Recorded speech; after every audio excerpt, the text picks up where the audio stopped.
Hello everyone, my name's Lisa Stojanovski and I'm part of the Global Launch Services team here at RocketLab. I am super thrilled to be able to talk to you all at the Australian Space Biology Symposium for 2020. I'd like to talk about how RocketLab can enable easy access to microgravity for a bunch of different scientific payloads, experiments, and research projects. So traditionally for Australian researchers, there's only been a few different ways to get a microgravity environment to test your samples on. One method we heard a little bit earlier in this conference was a random positioning machine that can take your sample and randomly move it in different directions so that the overall effect of gravity on that particular sample is nulled out. The other alternative you can do is to take a ride on a suborbital vehicle. However, these suborbital vehicles only spend, minutes at a time in microgravity if you're going on something like New Shepard. And if you're going on something like a zero-G parabolic flight, then you only get bursts of maybe 30 seconds of microgravity at a time over and over again.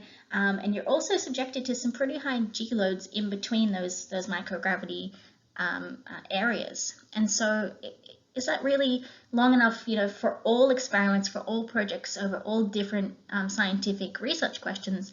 Is that long enough to get the data that you need to be able to really and precisely work out these effects on your samples of microgravity in both the space radiation environment?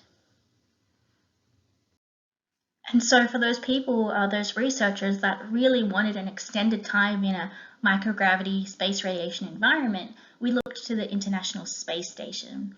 And it did provide a whole bunch of advantages over those suborbital flights.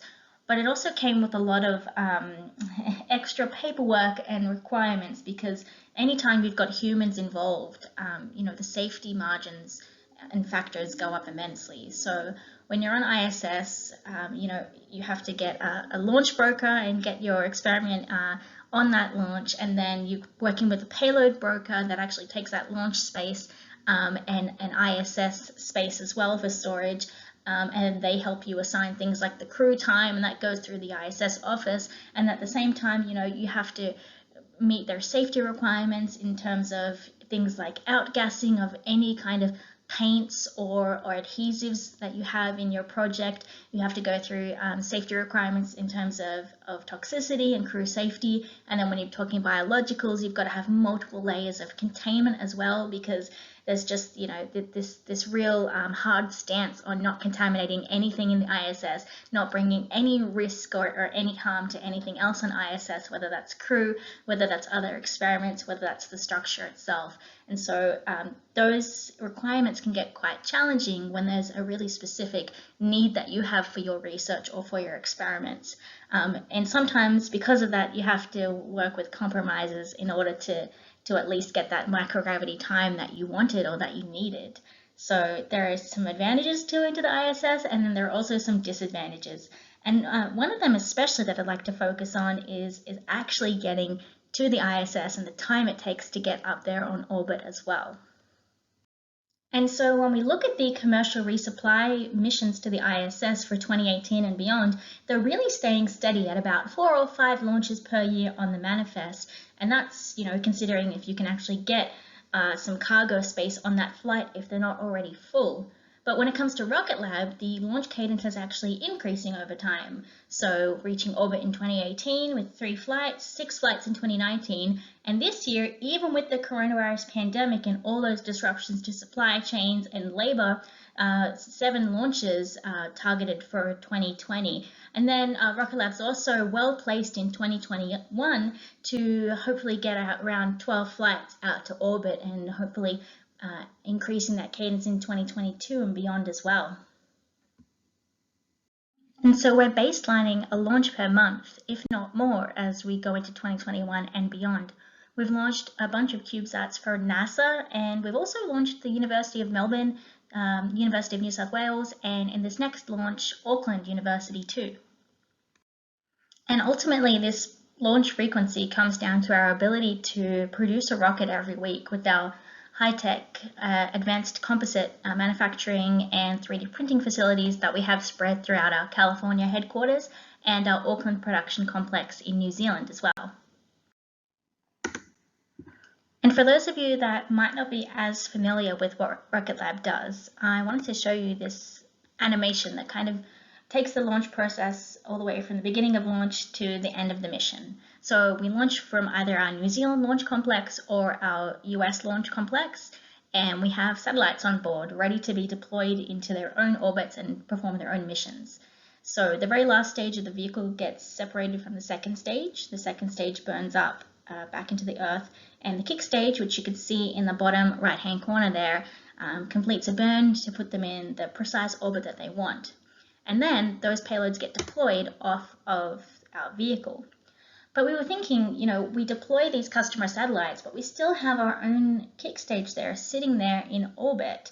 And it actually sits there in orbit for a little while before we actually spin it around and do a deorbit burn to make sure that it itself burns up too, and we don't leave any space junk on orbit. But that led us thinking to a bit of an opportunity that we did have.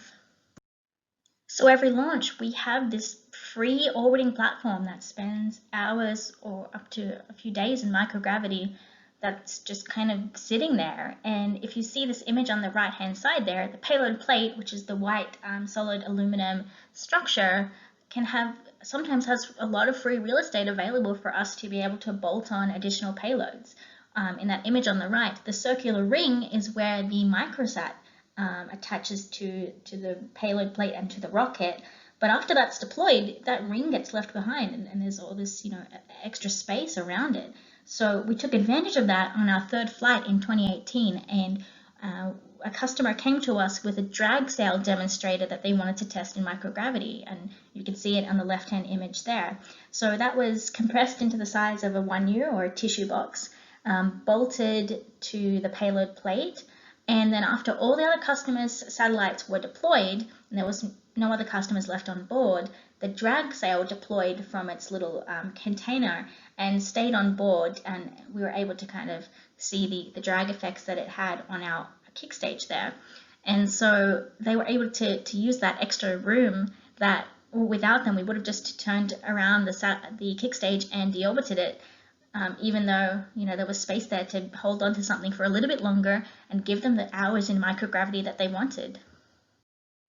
And I think the best part is that we're really well positioned to do this with, we've got the rocket launching, we own the pad in New Zealand, the launch range there, we control it, we have that Kickstage or a satellite platform up there in orbit, where I've got a partnership with a ground station network called Cubesat to get all that data back from its global network of more than 60 different ground stations. And then we've got our mission control facilities both in California in the US and in Auckland in New Zealand to be able to get that data back to wherever you, the customer, might be really fast. And you don't have to deal with a launch broker, a payload broker, someone who's going to be scheduling ISS crew time for you. It's just a one-stop shop. Okay, but what if you needed more than just a few hours in microgravity? What if your experiment needed, exposure to the space environment for months at a time, maybe even up to a couple of years? Well, to do that without Kickstage in its current form, we had to give it a little bit more power. We had to give it an extra kind of kick, I guess. We upgraded it, and we called this fully capable satellite Photon. And we added solar panels, we added better attitude control systems, better radio downlinks, and we launched the very first one of these actually this year in August, and it's still operational, and it's still sending down these really cool, beautiful images from space. It's RocketLab's very first fully fledged satellite, and it can spend, months there on orbit. It's still talking to us now, and we hope for many, many months into the future to be hosting any kind of payload that you want up there in microgravity. But it can go beyond LEO as well. So the images that you saw previously were of the LEO configuration of Photon, but what I'm personally really excited about is an interplanetary configuration that will be first launching next year as part of NASA's capstone mission to go to lunar orbit. So we had to really upgrade Photon to be able to take this Cubesat mission to the moon for NASA. It's going to be spending months raising its orbits to get to a trans-lunar injection, and it's going to be flying through the Van Allen belts, so it's going to be experiencing high radiation. But in the end, it's going to be sending that to the moon. But that's not the only beyond low Earth orbit mission that we've got with Photon. Because in 2023, we're going to be sending the first privately funded interplanetary mission out to Venus, and we're going to be doing some really cool science with that. There's going to be a probe that we drop off as we fly past Venus that can take about 3 kilos of usable scientific instruments, and it's going to spend about 270 seconds in the cloud layer of Venus. So I am incredibly excited about this mission too. And the last cool science demonstration or physics type experiment that we're taking to orbit is for NASA, and it's going to be doing some cryogenic fluid management demonstration. So looking at how you control liquid oxygen and keep it cool in microgravity as well. And to summarize, if you're looking for something a bit less risky or less paperwork than going to the ISS, or potentially Mr. ISS ride, or you want to go more rapidly than the ISS resupplies can provide, we can add you as a hosted payload to the available real estate of our upcoming launches. Or maybe you want hours of microgravity as opposed to the minutes offered by suborbital rides. Again, we can put you on our Kickstage, host you there, and get you the data that you need. If you want to go a little bit longer with your exposure to microgravity, we can put you on our Photon missions, our fully fledged satellite missions that operate for months at a time.